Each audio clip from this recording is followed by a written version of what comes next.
Dubai air షోలో భారతదేశానికి చెందిన తేజస్ యుద్ధ విమానం కూలిపోయింది. ఒక స్క్వాడ్రన్ మృతి చెందినట్లుగా ఐఏఎఫ్ ప్రకటించింది. ప్రమాదానికి గల కారణాలపై దర్యాప్తు చేస్తున్నామని అధికారులు తెలిపారు.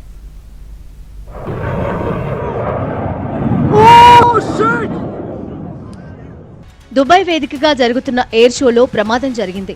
భారత్ కు చెందిన తేలికపాటి యుద్ధ విమానం తేజస్ ఫైటర్ జెట్ కూలిపోయింది. శుక్రవారం మధ్యాహ్నం 2 గంటలకు ఈ ప్రమాదం చోటు చేసుకుంది. ఎయిర్ షోలో విన్యాసాలు చేస్తుండగా తేజస్ ఒక్కసారిగా కూలిపోయి భారీగా మంటలు చెలరేగాయి. ఈ ప్రమాదంలో స్క్వాడ్రన్ ప్రాణాలు కోల్పోయినట్లు భారత వాయుసేన వెల్లడించింది. యుద్ధ విమానం ఒక్కసారిగా కూలి మంటలు చెలరేగిన దృశ్యాలు సోషల్ మీడియాలో వైరల్ గా మారాయి.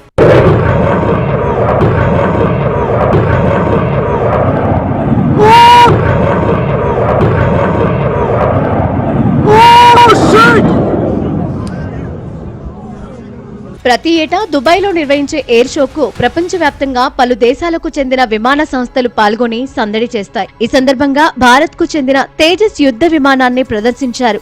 అనుకున్న ప్లాన్ ప్రకారం రన్వే పై నుంచి టేకాఫ్ అయిన తేజస్ యుద్ధ విమానం కొద్దిసేపు విన్యాసాలు చేసింది. ఒకసారి సురక్షితంగా ల్యాండ్ అయింది. మరోసారి విన్యాసాలు చేసేందుకు తేజస్ ఫైటర్ జెట్ టేకాఫ్ అయిన సమయంలో నెగటివ్ G-ఫోర్స్ టర్న్ నుంచి పైలట్ యుద్ధ విమానాన్ని వెనక్కి మళ్లించే క్రమంలో ఈ ప్రమాదం చోటు చేసుకున్నట్లు తెలుస్తోంది.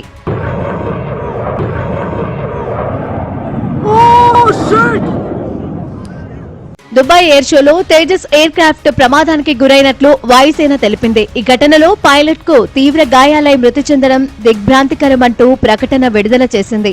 మృతుడి కుటుంబానికి ప్రగాఢ సానుభూతి తెలియజేయడంతో పాటు ఈ కష్ట సమయంలో పైలట్ కుటుంబానికి అండగా ఉంటామని భరోసా ఇచ్చింది.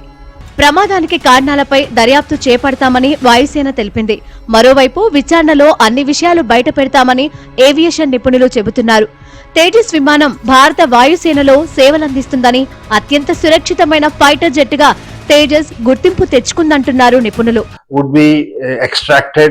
The complete team would be there in a little while from now, gathering all the available information and data to analyze and would bring out to all of us that what exactly went wrong. At this stage, to speculate and to say what could have gone wrong is incorrect, and to having lost a brother-in-arm is very, very sad.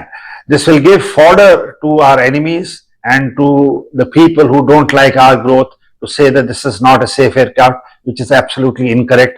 ఇక ప్రమాదానికి గురైన తేజస్ యుద్ధ విమానాన్ని Hindustan aeronautics limited తయారు చేసింది. ఇది పూర్తి స్వదేశీ పరిజ్ఞానంతో తయారైన 4.5వ తరం ఫైటర్ జెట్. ప్రస్తుతం భారత వాయుసేనలో MK-1 తేజస్ జెట్లు ఉన్నాయి. ఈ యుద్ధ విమానాలు ప్రమాదానికి గురవడం ఇది రెండోసారి.